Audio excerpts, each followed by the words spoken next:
minu selle ettekande mõte on natukene arutleda siis sellel teemal, et kas mets saabki olla üldse investeering või ta on selline omandimaiguline asi.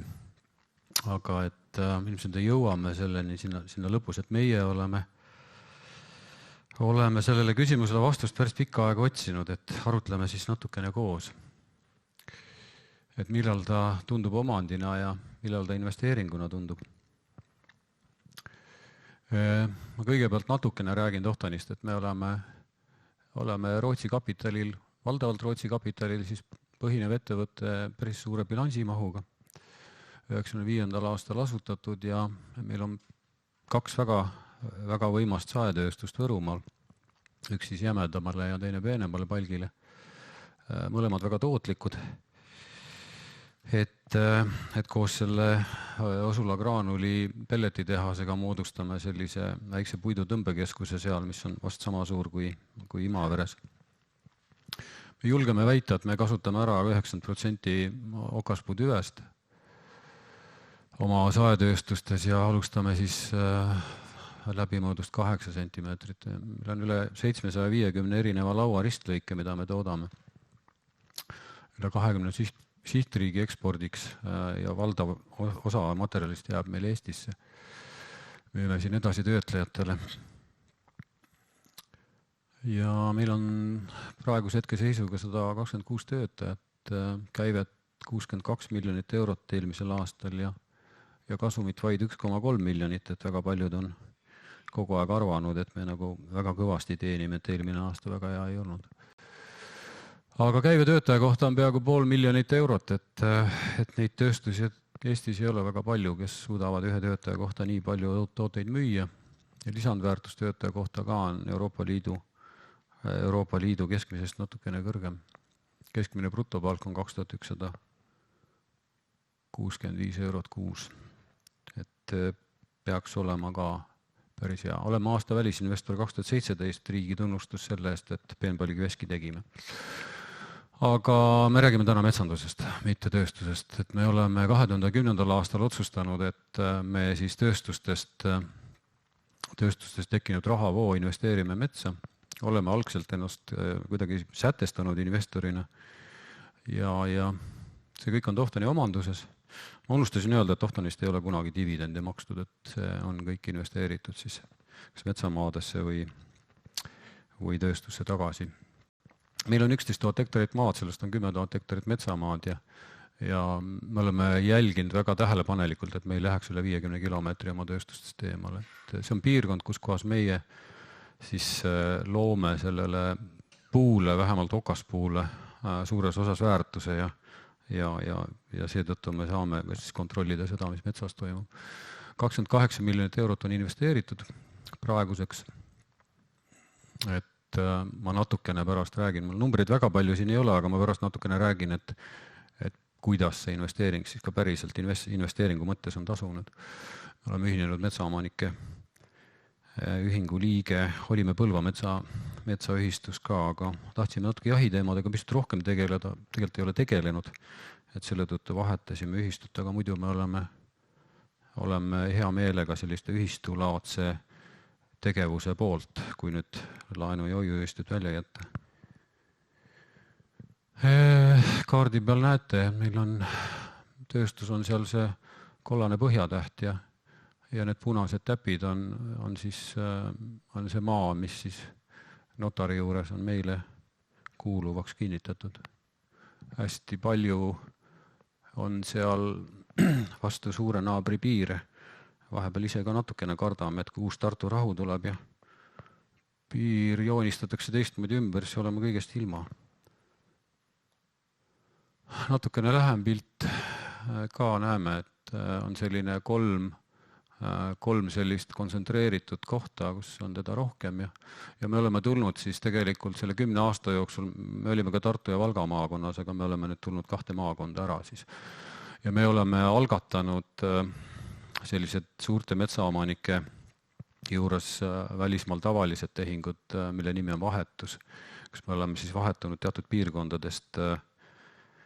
piirkondadest ennast välja ja kellegi teatud piirkonnast siis nii-öelda oleme siis omandanud kellegi maa enda kõrval.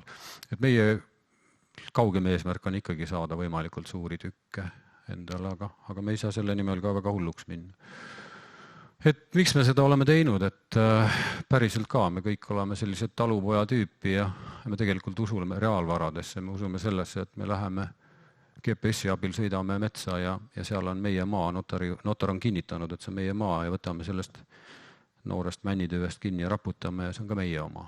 Et see ei ole elektron kuskil kellegi kõva ketta peal, mis veel asub Malaisia soos kuskil pilves. Me usume, et puittoodete hind tõuseb aeglaselt, rahulikult tõuseb, vahepeal on sellised hüpped, aga tegelikult on kogu aeg tõusus. See on ka üks põhjus, miks me oleme metsa investeerinud, et me arvame, et korraliku kvaliteetse puidu hind ei saa langeda ajas. Mitte väga nii kaua, kuni maakeral tarbimine ikkagi on olemas. Ja puit võidab igal juhul selle võidujooksu. Me jookseme täna lõppevate ressurssidega maailmas võidu, et puidul on kindlasti see võimekus võita ära kõrge fossiilse energiasisaldusega tooted, mida me tarbime. Meie oma tööstuse seisukohalt on tore, kui on väike sahver, kus saab aeg-ajalt siis ajatada ja siis kui väga vaja on, siis saab neid raieid teha. Mitte kogu aeg, vaid siis lõpperaiet teha, kui päriselt tööstusel on vaja. Ja kui tööstusel on vaja, siis üldjuhul on ka hind kõrge. Selles mõttes, et seal on 2 ühes. Me lisame siis lisandväärtust, et ei tasu arvata, et tööstus tuubeldab ümarpalgile antava väärtuse. Et meie eelmise aasta tulemuste ja teiste pealt on näha, et rahavoogu me tekitame kuskil 30 eurot sellele palgitihumeetrile peale, mis me ostame, et see ei ole selline, et kohe kukub kordades. Ja me usume, et kui nüüd puhtalt investori seisukohalt vaadata, kui üldine jõukus riigis tõuseb, siis tegelikult tõuseb ka selle maa maksumus ilma olulise rahavoolise põhjenduseta. Ja miinused on siis metsainvesteeringul sellised, et see on äärmiselt pika investeerimishorisondiga investeering, et see on elustiili investeering. See on midagi, mille juures tuleb kohe arvestada, et horisonti ei ole. Et joostakse võidu igavikuga ja need tulemused suure tõenäosusega ei ole siis selle konkreetse ettevõtte vastutaja, näiteks minu puhul tema eluajal kindlasti nagu nähtavad. Ja kui me räägime siis tasuvusest 3% aastas, et meile räägitakse inflatsioonist eurotsoonis, mis on suurusjärk 2% aastas, et 3% aastas saada metsainvesteeringule tasuvust, ehk siis sellist, mis tegelikult kataks ära selle inflatsiooni, see on raske saada. Kui juhul ei ole see metsamaa tasuta käes, siis on see lihtsam, aga kui te olete selle soetanud, et siis see 3%, ma hiljem näitan ka ainult püüdlikele nagu tuleb kätte. Riskid on suured ka, on tormid, tulekahjud, putuka metsaloomarüüsted ja üleujutised, et nende tormi, tulekahju, putuka või metsaloomarüüstega meil on olemas maailma parim kindlustus meie ettevõttel. Metsakindlustus, see on oma tööstus. Et me oleme võimelised siis kiiresti reageerima ja päästma selle puidu siis ära. Üleujutusest me nagu räägime, et see on midagi, mida peab teistmoodi. Ja muidugi selline üldine ärikeskkonna risk meil on päriselt ka käimas metsade roheline natsionaliseerimine, siis looduskaitselistel või kogukondlikel eesmärkidel siis piiratakse metsakasutust või keelatakse, et see on midagi, mille risk on tegelikult ikkagi tavatult suur. Meie põhiprobleemid algusest peale selle metsasoetusega on olnud selline, et tegelikult selle ostetud metsa seisukord ei ole olnud kõige parem, aga ta on selline, nagu ta on olnud. Et ta on olnud siis uuendamata paljudel juhtudel, ta on valgustamata, ta on arvendamata, maaparandus on korrastamata, see teedevõrk on olnud halb, väga palju on olnud isetekkelisi lehtpuid, kaske ja leppa. Kui te mäletate, meie tööstus oli okaspuu suunitlusega, et me tegelikult ei vaata iga kaske sellise värinaga. Me tegelikult hea meelega kasvataks okaspuid, aga kui kast tahab kasvada, ega me ka kätte ette ei pane. ja meie hektari tagavara on algselt olnud madal, mis annabki märku sellest, et seal on see esimene raie, vanad talumetsad, esimene raie on suures osas tehtud ja see, mis on järgi jäänud, on siis moodustab sellise 110 tihumeetrise hektari tagavara, mis on meie arvates madal. Et kui me räägime lehtpuudest, me tegelikult vaataks kase puhul sellile 140 keskmiselt 140 tihumeetrile hektari kohta aastas, kui me võtame terve, eks ole, 0 kuni 60 aastani sellise ühtlase kasutuse printsiipi arvestades ja okaspuud võiksid siis 170 ja 190 juures olla 60 vastavalt. Meil on sinna mitukümmend aastat minna. Et selles mõttes siis, kui me oleme lõpuks endale unelmate metsa kasvatanud, siis peab seda juttu siin keegi meie juurest, keegi teine, keegi järgmine, keegi väga palju täna võib-olla veel isegi mitte sündinud inimene rääkima. Meie oma isekeskis kutsume siis neid tegemata töid metsanduslikuks võlaks, et see on kõige mõistlikum viis seda sättida. Öelda, et me oleme metsale võlgu teatud tegevused.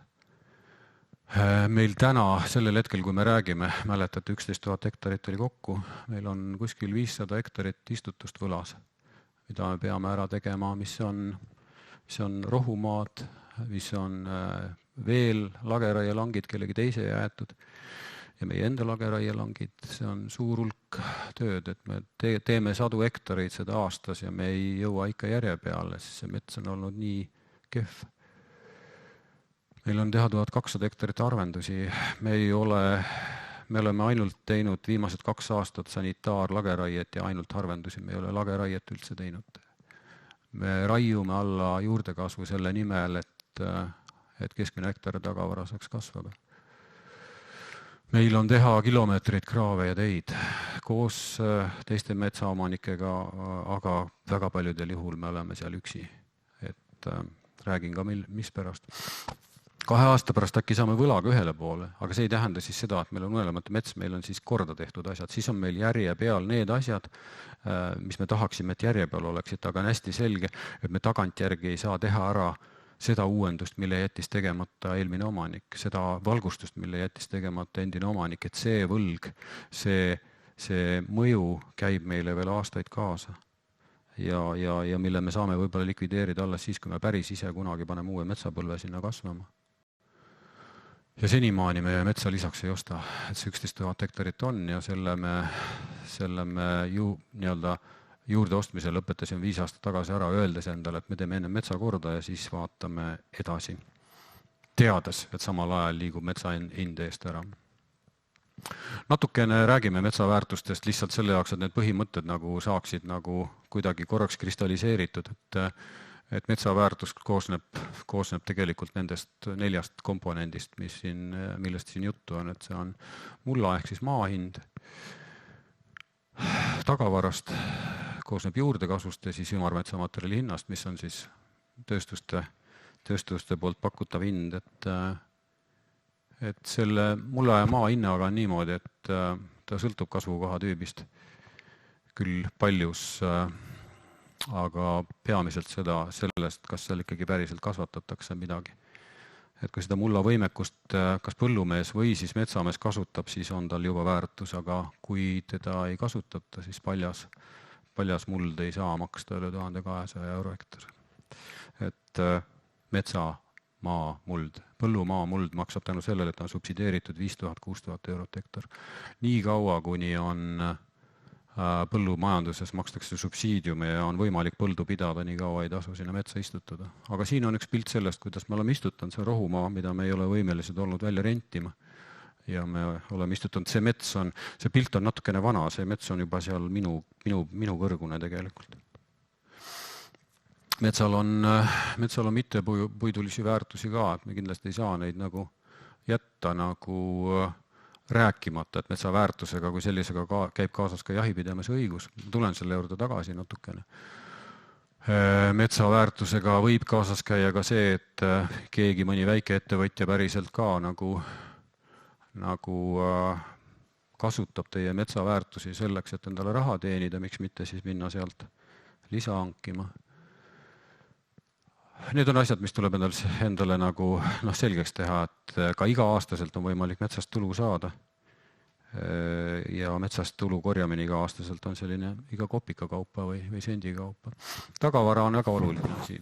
Tagavara on midagi, mis selle metsaväärtuse mahu sellel konkreetsel ajahetkel täna määrab, mida suurem ta on, seda parem on, aga selge see, et see, mis seal kasvab, ei saa olla biomass. Ma olen alati nende pelletimeeste suhteliselt kuri, et nad kutsuvad kõike, mis neil õue peal on biomassiks, et ma ikkagi ütleks nagu palgid ja puud ja notid.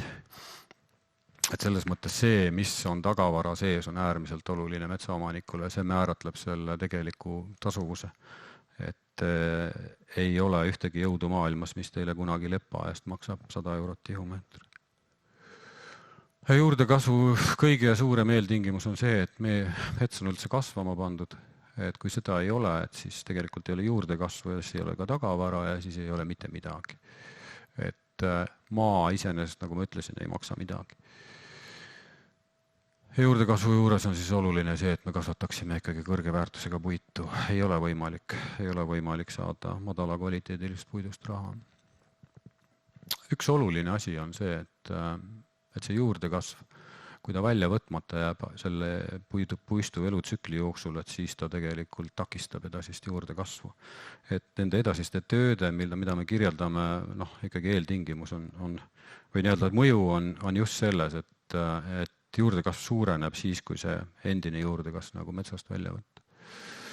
Ja metsamaterjalide hind on midagi, millest täna ei ole mõtet juttu teha, et see käib nii ehk naa üles alla ja täna üldse numbrid ei ole nii olulised. Olulisem on see põhimõte, kuidas me metsa nagu suhtume ja teda majandame, et metsamaterjali hind on, nagu ma ütlesin, vaikselt ajas kasvav, lainetena käib ja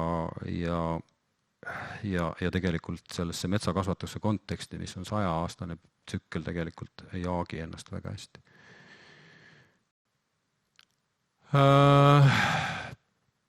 See kokkuvõte, enne kui me edasi läheme, on see, et metsaomaniku ja ka investori seisukohalt, juhul kui me tahame metsaomaniku investoriks kutsuda, aga ilmselt mitte, iga pindalaühik, iga ruutmeeter, me ei saa metsas rääkida igast ruutmeetrist, sinna ruutmeetri peale ei mahu iga ruutmeetri peale ühte puud, aga iga pindalaühik peab kasvatama võimalikult kalleid puid, see on selle metsakasvatuse eesmärk. Et me ei saa mingil juhul rääkida mingisugustest tasuvustest, mingisugustest raha teenimisest, kui me tegelikult ei ole puid kasvama pannud sellele mullale, mis on võimeline puid kasvatama. Ja selleks, et seda olukorda saavutada, selleks tuleb tingimusteta ära teha kõik metsamajandustööd. Ja enamike nendega töödega ei ole aega. Et kui meil kogu aeg nagu räägitakse, see foon ja üleüldine on selline, et nagu raieküps mets kukub pikali ja on vaja nagu see lõppraie, on vaja nagu meeleheitlikult nagu ära ajatada ja teha see võimalikult ruttu, siis ma täna kavatsen teile rääkida, et tegelikult need tööd, mille juures on aeg oluline, käivad enne lõppraiet ja lõppraiega on tegelikult aega. Nii, kas ma nüüd huvita, kas ma alustuseks. Kui teie mets on üle ujutatud, siis tegelikult ei olegi mingit juttu. Ühegi ruutmeetri peale ei teki mitte mingisugustki puude kogumit, mitte midagi. Meie puhul me julgeme enda puhul arvata, et meil on ikkagi 10% või 15% kinnistute osas on selline probleem, et meil tegelikult koprad väga aktiivselt ujutavad meie metsi üle. Ja need metsapõlved hukkuvad ja meil on äärmiselt keeruline nendega võidelda, aga see on kindlasti see küsimus, kus peavad olema inimesed, kus peavad olema tahtmine minna ja kohe reageerida. Me põrkame siin igal juhul teiste omanikega kokku, meil on 10 juhtumeid, kus me tegelikult ei saa kokkuleppele teise omanikuga. Me oleme öelnud, et me teeme selle töö ise ära, me eemaldame selle kopratammi, mis ei ole lihtsalt rehade ja muude asjadega sorkimine, mis on tegelikult päris tõsine kopatöö üldjuhul. Et me teeme selle ära, me võtame selle kulu ja siis me ei saa kooskõlastusi, et seda on isegi juhtunud selliste investeerimisfondidega, kes on metsaomanikud, me ei saa kooskõlastusi, et teha nende maa peal ära kopratõrje. Et see on väga tõsine probleem, et me ei saa, et selle koha pealt, kui me ei jookse nagu kiiresti, siis meil ei ole millestki rääkides. Meil on 2 aasta pärast olukord, kus meil hakkame otsast peale jälle. Oleme kaotanud võib-olla oma istutatud metsapõlve ja kõik muud asjad, et selle koha pealt ei ole, see on nulltolerantsiga küsimus, need ujutamiste küsimused. Ja siin on vaja omanikel teha koostööd. Me oleme mõnel kohal, mõnel juhtumil, kui me ei ole nagu omaniku kätte saanud, oleme selle omaniku maa peal, oleme teinud selle tegevuse niimoodi ära, et ta ei teagi. Ja jahiõigusega on samamoodi, et need, kui ikkagi päriselt metskits või põder sööb teie metsauuenduse ära, siis küsimus on selles, et see loomade arvukus on liiga suur. Ja see on nüüd üks küsimus, mis on tõsine. Jahipidamise korraldus on lähema 1,5 aasta jooksul natukene muutumas. Ma palun, et ühistud oleksid aktiivsed ja sekkuksid sellesse. Jahiõigus kuulub maa omanikule. Ja see peab niimoodi ka tegelikult nendesse uutesse regulatsioonidesse tulema. Ei ole võimalik, et me laseme jahimeestel tasuta kõndida maa peal, kas teile meeldib, kui laupäeva hommikul käib mõni mees püssiga teil koduaiast läbi, ei meeldi. Et me peame ära reguleerima maaomaniku ja jahimehe suhted, et need asjad ei toimuks tasuta. Meie istutame, aega ei ole, istutamisega ei ole aega, meie istutame 3-4 aastaseid taimi. Meie mullad on nii viljakad siin Eestis, need on palju viljakamad kui Soomes või Rootsis. Meie maa potentsiaal kasvatada puid on palju suurem kui Soomes või Rootsis. Et me istutame taimi, mis on suured, mis saavad selle paugust tuleva rohurinde kasvuga saavad hakkama ja kus me teame, et me jõuame sellel taimel appi. Kui me paneme 10 sentimeetrise või 15 sentimeetrise taimekese, siis see hein tapab selle esimese suvega, me lihtsalt ei jõua appi sellele. Et see on nüüd võimalus, kui me saame selle puu kasvama kiiremini ja me saame selle võidujooksu võidetud. Me ei kasuta külvi enam. See on väga vähestes kohtades nendes pööraselt ilusates männikutes, mida on vähe, et võiks mõelda selle külvi peale, aga alati on kindlam istutada. Loodusliku uuenduse kaasaitamine on riskide võtmine, et kui te olete selle maa kallilt ostnud, et siis jõuate te siis käia 3-4 aastat endale tõestamas selle kinnistu juures, et mul oli õige mõte siin loodusliku uuele kaasa aidata. Et istutage ja saate kohe minema ja loodus ka aitab. Valgustus on võimalus kujundada suurepärane puistu, et see on äärmiselt oluline, üks olulisemaid tegevusi ka selle metsa juures, aga võib ka juhtuda niimoodi, et jätate selle tegemata ja see potentsiaal, see tuleviku potentsiaal jääbki tegelikult realiseerimata, valgustust ei saa jätta tegemata. Et kõik hilisemad tööd, mis proovivad seda tegemata valgustust üle kirjutada, mitte kunagi ei jõua sellele tasemele, kui see valgustus oleks olnud tehtud. Äärmiselt oluline töö. Siin on üks gaasik, mis on valgustamata eelmise omaniku poolt. Me valgustame, me järgmise pildi peal näeme, et me valgustame ta ära ja tulemus on ei olegi väga hull, aga tegelikkus on see, et miski väikene protsendikene, mis on selle lõpptulemuse juures oluline, see jäi saamata. Siin on teda siis puudutatud natukene, aasta on 2017 ja tulemus on päris ilus, aga juba kogenud metsainimene näeb, et need tüvesed ei ole kõik sirged ja küll nad võtavad vastu selle kõvera ka, mõtleme seal vineeritehases, aga tegelikult on mingi osa sellest potentsiaalist lastud. Et arvenduse küsimus tuleb teha õigel ajal, et me ei saa, kui me läheme täna 50-aastasse männikusse, läheme arvendust tegema, see on lõplikult hilja, need võrad on ära kadunud, puu ei ole võimeline enam sealt edasi võtma, et arvendus on ka töö, mis tuleb teha väga õigel ajal ära, see sõltub konkreetset puistust ja konkreetsest olukorrast, aga kui jätta ta tegemata, siis kasvatame jälle küttepuid. Valgus on see, mida me taga ajame.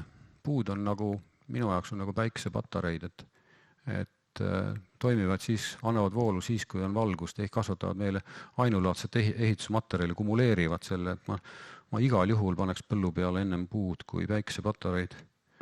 Päikesepatareidest lihtsalt makstakse peale. ja siis on ühel hetkel lõppraie, ma ei pannud lõppraie pilte, need lõppraie pilte on palju, sinna pannakse veel masinad juurde ja kõik muud asjad, et see on niisugune perversioon, et mida me siin nii-öelda eksponeerime kogu maailmale, et panin siia selle sama eelmise gaasiku, milles me käisime nüüd sellel suvel, 3 aastat hiljem, me saime siit juba vineeripakku, see on 22 aastat vana gaasik. Ja hoidku jumal, kui te annate mulle võimaluse mõne aasta pärast veel siin jutu ajades, ma panen ühe pildi, mis just gaasikust on saanud. Et gaasikul on pöörane võimekus kasvada ilusaks, aga ma ütlen veel kord, valgustus jäi selles gaasikus kunagi tegemata ja seetõttu ei ole ta väikse veaga lõpuni välja. Lõppraiet saab ajatada sellel tingimusel, et me oleme eelnevalt kõik asjad ära teinud. Me oleme võtnud selle kulu valgustuseks. Ma ütlen nii palju, et meie arvendusraied, kõik, mis me oleme teinud, on olnud plussmärgiga. Me ei ole teinud ühtegi viimase 3-4 aasta jooksul mitte ühtegi arvendusraiet, mis on andnud miinust. Lihtsalt, et te teaksite, et tänane energiapuu algab 3 sentimeetrist ja kui seda teha ihu ja hingega, meie oma okaspuu arvendustest saame 70%, saame peenpalk. Tänu sellele, et meil on 3-meetrise saeveski. Aga mitte ainult. Me mõtleme, kuidas neid puid raiuda niimoodi, et tuleks hästi välja. Ja siis ühel hetkel me peame sinna ringi algusse tagasi minema ja see silt võtab ilmselt palju kokku, mis me mõtleme ja kuidas me mõtleme. Et need lapsed on nüüd 12-13 aastast, kes selle istutasid ja latiealised on siis nii-öelda mõlemad. Nii see mets, mille nad istutasid, kui nad ise. See tähendab seda, et nad näitavad oma tulevast iseloomu ja võimekust välja. Kas see kõik ära tasub? Siin on üks arvendamata männik kuskil viljakal kasvukoha tüübis. Midagi teha enam ei ole, kui arvendada. Ma tegin mõned mudelid, ma kordan mudeleid, mis ma aastal 2018 kuskil Riigikogu saalis näitasin ka. Mudelid, mis räägivad sellest, kuidas võiks ära tasuda majandamine. Te peate aru saama, et ma ütlesin seda ka, et mul ei ole olnud võimalus 80 aastat seda teha, et mul ei ole võimalus olnud kaasa joosta ühegi tsükliga algusest peale ja mul ei tekigi seda võimalust, mitte kellelgi meil ei teki, mis tähendab seda, et need saavadki olla mudelid. Me oleme 10 aastat metsa nagu pidanud, et me ei saa näidata teile, et me panime aastal 1960 panime metsa kasvama ja siis nüüd 2020 ja hooldasime seda kogu aeg ja tegelesime ja nüüd saime nii palju ja kõrval oli mets, mida ei hooldatud, et seda on raske näidata, et peabki modelleerima mudelitega. Aga ma ütlesin ka veel kord, et võib-olla mõne 40 aasta pärast saab keegi meie metsades siis rääkida, öelda, et see viis või see mõtteviis, mida need inimesed omasid, et see oli õige. Et on sellised mudelid seal, mis näitavad siis, millel on eeltingimused sellised, et meil on tänased puiduhinnad sinna võetud nendesse mudelitesse. Keskmine maamaks on arvesse võetud natukene üldhalduskulust, metsnikule peate maksma, ei saa, ilma ei kasva mets. See on meie tänase jutu põhiline mõte on see, et ilma inimeseta ei kasva väärtuslikke puid. Kasvavad puud kõikidele teistele elusolenditele seal metsas, aga mitte inimesele. 3% diskontomääraga oleme arvestanud, ehk siis 3% raha väärtus odavneb, see on siis see, nii-öelda kui 3% inflatsioon oleks nendes arvutustes võetud, et siis seda see näitabki, et kas ta saab siis sellele 3% inflatsioonile vastu või mitte. Ja siis ma olen, pangamehed saavad sellest jutust paremini aru, et ma olen siis diskonteerinud sealt kaugest tulevikust siis tänasesse päeva 3% diskontomääraga neid väärtusi, seda rahavoogu ja vaadanud, mis siis juhtub. Et männil on siin 3 stsenaariumi. Et vasakul teljel kõigepealt on meil siis need hektari hinnad, mis võiksid olla erineval ajahetkel. Ajatelg on meil siis X-telje peal ja need esimene stsenaarium, mis on 120 aastaseks kasvatatud mänd. Et seda tuleb siis lugeda niimoodi, et tal 120 aastaselt on tema väärtus kuskil 20 000 eurot ja 100 aastaselt on tema väärtus siis tänast perspektiivi silmas pidades 6000 eurot. See aja horisont selle 3% diskontomäära või kui tahate inflatsiooni juures määrab selle, et seda puud ei tasu kasvatada. Tal ei ole sellist väärtust sees. Aga kes tahab, muidugi võib, et kõige mõistlikum selle juures on see 90-aastane kasvatus ja siin on näha, et see kolmas stsenaarium on siis selline, kus seda metsa ei majandata. Ta on ise tekkeline, see eelmise slaidi pealt teda ei majandata ja siis me näeme, et tegelikult selle lõpphinna vahe, ütleme niimoodi, ta päris kahte korda ei ole, aga 50-60% on see hinnavahe. Kui me ärist räägime, siis saada nagu nii-öelda tulu rohkem 50-60%, see on pööraselt suur number. Me nagu tööstuses saaksime 50-60% ühel päeval kasumit rohkem, et siis oleks see pöörane. Metsa saaks seda, aga see juhtub ainult sellisel juhul, kui me majandame. Ja kui me majandamata jätame, siis ei saa ja siis see nüüdisväärtus, kui ta plussi murrab ennast, siis tasus oodata, siis ta sai 3% diskontomäära või inflatsiooniga, võite ka öelda, sai hakkama nende stsenaariume, kui ta ei murdnud, siis järelikult ta ei tootnud 3% ära. Ja ainukene nendest versioonidest on siis see 90-aastane majandatud mänd, mis sellega hakkama sai, ülejäänud jäävad sellest 3% allapoole. Nüüd on küsimus, et kas teie, kui see pensionifond paneks teie raha, paneks metsa alla ja ütleks, et ma ei majanda, või tuleks mingi muu jaburdusega lagedale rääkides sellest, et me hakkame kuidagi mingit moodi eriti pööraselt säästlikult majandama, siis on ju selge, tähendab, et ei murra inflatsiooni ära. Te ei saa sealt raha kunagi, kui nad seda ütlevad. Ainus viis neil tegelikult teenida metsast raha on majandada, istutada, valgustada, harvendada ja õigel ajal raiuda. Kuusega on meil samad lood. Vahed on natuke väiksemad kuusega, kuuse arvendamisel me oleme Eestis ettevaatlikumad, tikume talle viga tegema, tallame talle juurekaelad ära, aga mõte on sama, et plussi murrab ehk siis seda 3% tootlust tagab ainult majandatud mets, majandamata mets ei taga. See 3% on karm ka, aga vaadake ükskõik mis analüüsi inflatsiooni osas ja saate aru, et väiksemat võtta ei saa. Ja siis on kask, on niisugune jokker meil, mulle meeldib kask ka, piltide peal on, aga kuna me ei saa oma tööstust teda läbi lasta, et siis me natukene vaatame teda sellise pilguga, et äkki. Aga üks on hästi selge, tähendab, et kase puhul on isegi looduslikult uuenenud ja siis majandatud, raiutud 60-aastaselt, et ja majandamata, isegi majandamata versioon nii-öelda murrab ennast plusspoolele välja. Kask on lollikindel, kahjuks on teda looduslikult nii palju tekkinud, et meie näiteks kaske mitte mingil juhul ei istuta, ei ole vaja istutada, kui loodus on teda juba nii palju pannud. Aga ma ei kutsu üles inimesi kaske nagu kultiveerima. Et majandamine tõstab kuni 2 korda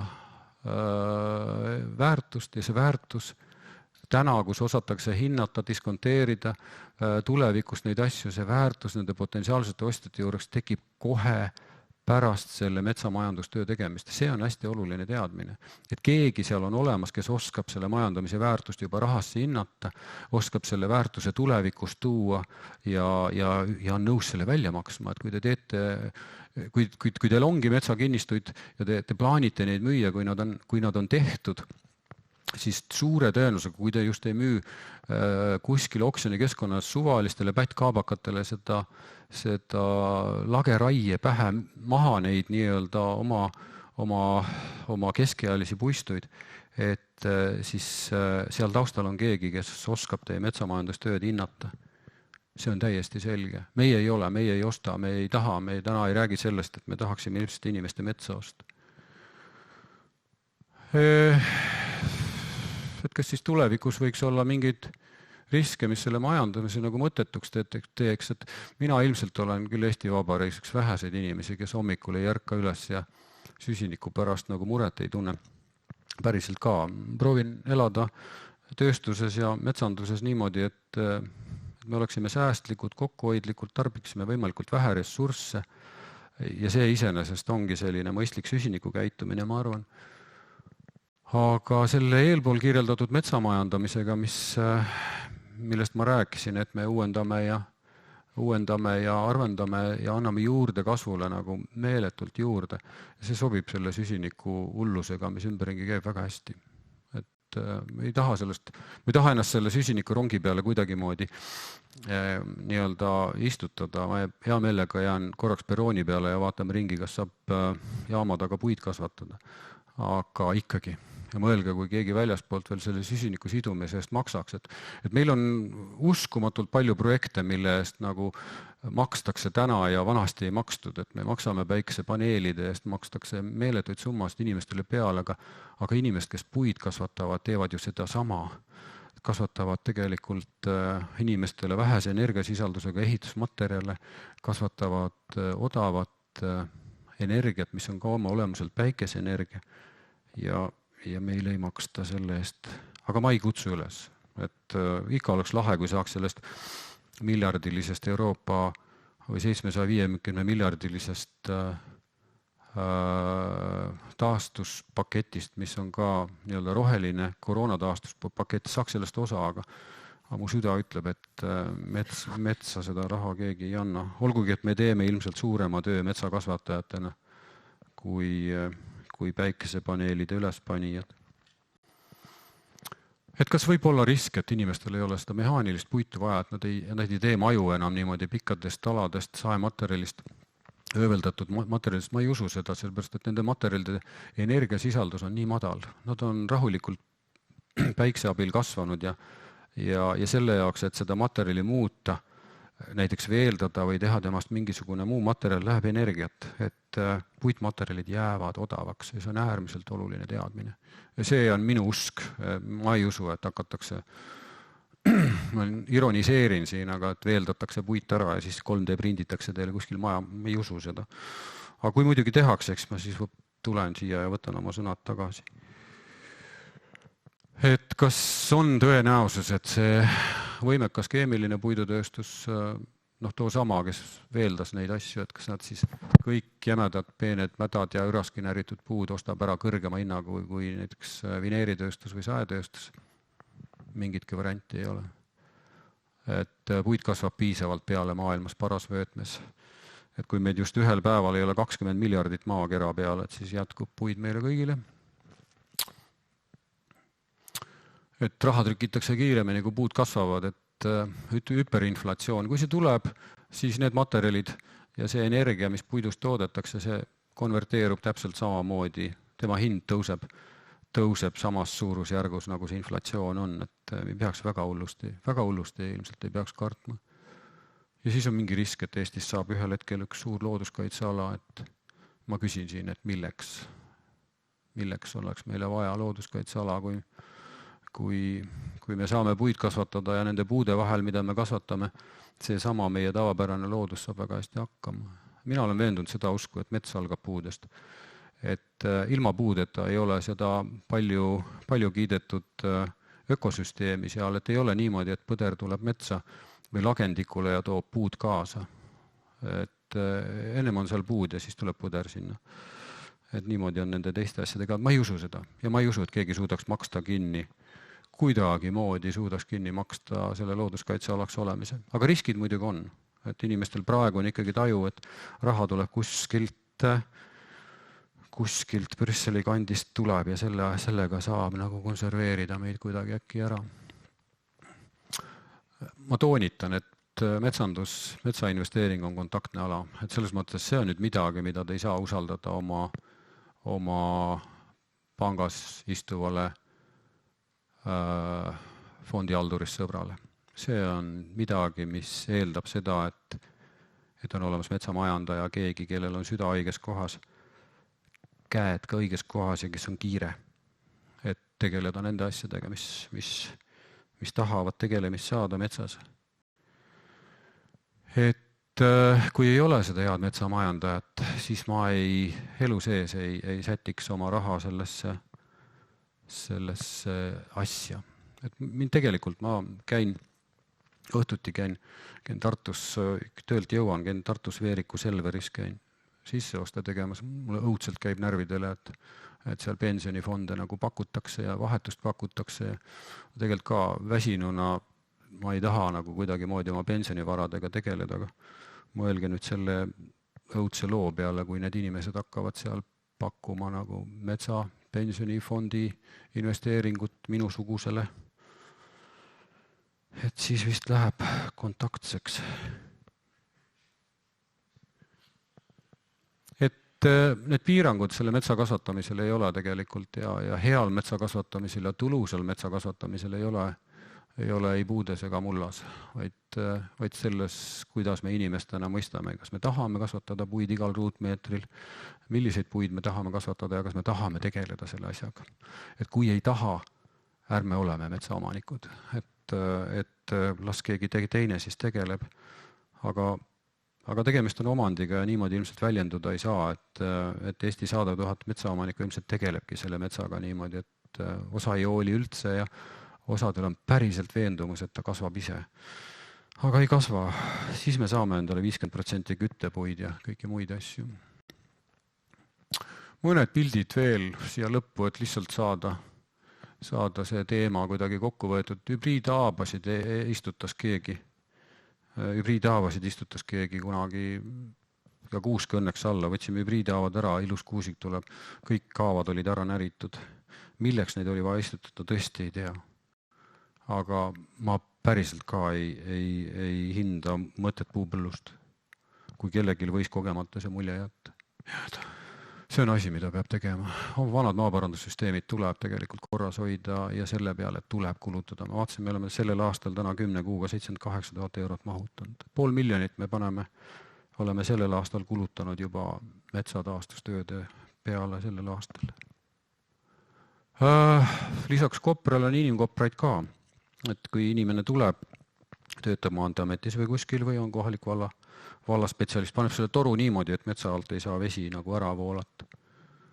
Et mis sa siis teed, kui kobras on targem ikka tavaliselt tihti kui inimene. Aga see toru, jällegi, te ei saa jätta seda niisama ja me siis võitlesime nii kaua, kuni saime selle toru 1,5 meetrit allapoole ja probleem lahendatud, aga te peate võitlema selle nimel. Ei saa öelda niimoodi, et vallas keegi ütles või Maanteeametist öeldi ja nüüd ongi niimoodi, et nüüd ongi ujutatud. Ja teie ruutmeetrid, kus te tahtsite puid kasvatada läinud, ei saa niimoodi öelda, peate võitlema. Üks männi arvendus, ilus, vaadake neid puid ka, et kõik on palgid tegelikult, peenikesed, aga palgid, sirgeks on nad juba kasvatatud ja see on see mets, mis meile meeldib. Meil meeldib seenel ja marjul käia ja ta saab järjest ilusamaks. Sama siin. Ilusad sirged puud. Ilusasti tehtud arvendus. Torm käib meil ka külas. Eesti metsandus on selline lapiti siit ja sealt ja torm pääseb ikka ligi. Sellel aastal oli ta selline agressiivne. Käis ja nokkis niimoodi. Aga ma ennem ütlesin ka, et meil on suurepärane kindlustus endal, et meil on hea meel selle üle, et meil on tööstused, et me saame nende tormipuud, saame oma tööstuses ikkagi, saame selle väärtuse neist kätte ja nii on. Aga me ei ole ka kellegi teise tormipuid jätnud nii-öelda ukse taha. See on see taim. Näete, ta saab hakkama selle rohurindega ja läheb vapralt. Ta lihtsalt peab käima 3-4 aastat koolis kuskil ja siis me paneme ta kasvama. Sellised lood. Kõik.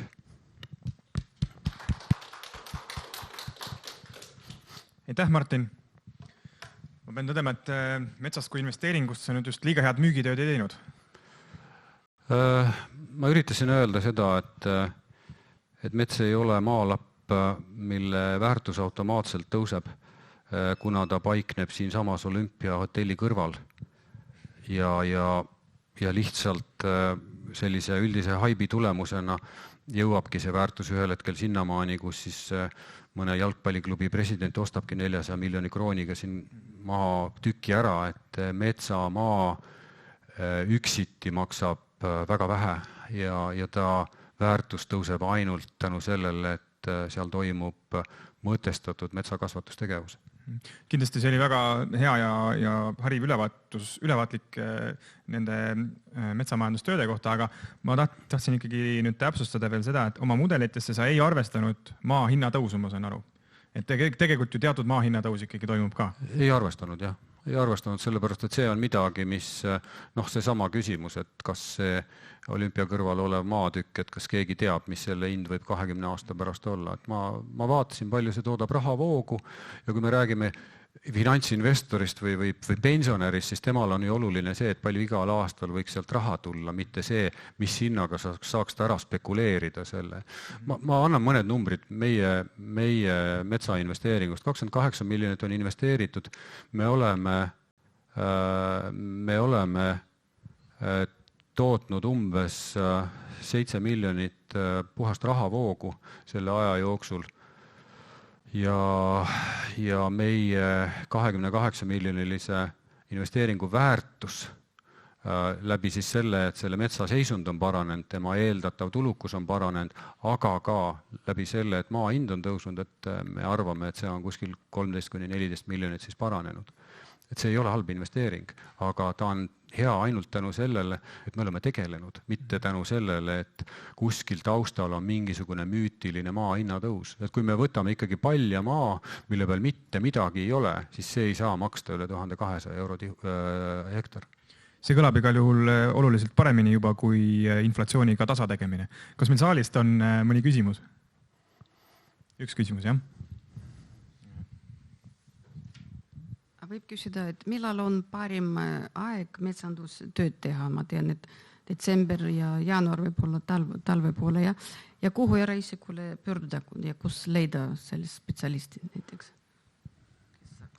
No metsandus tegelikult on valdkond, kus saab teha tööd aasta läbi. Et kui me räägime sellist spetsiifilistest raietest, on selge, et neid peaks tegema siis külmemal perioodil, aga miks mitte teha neid ka suvel ja kevadel.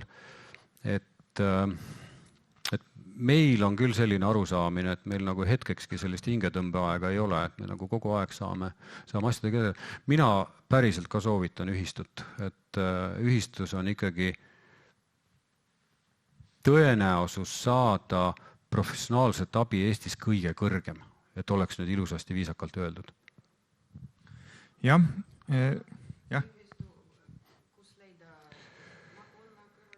No ilmselt ühistu inimesed või erametsekeskused inimesed sellest räägivad, aga need on piirkondlikud asjad, et kindlasti te leiate endale abi, kes teid aitab. Ja metsatööde osas veel kommentaariks, et võib-olla teil seal Võrumaal veel on külma, aga meil siin mere ääres igal juhul seda külma enam ei esine, et metsatöid tuleb teha siis, kui on piisavalt kuiv ja võimalik neid hästi teha. Täpselt nii.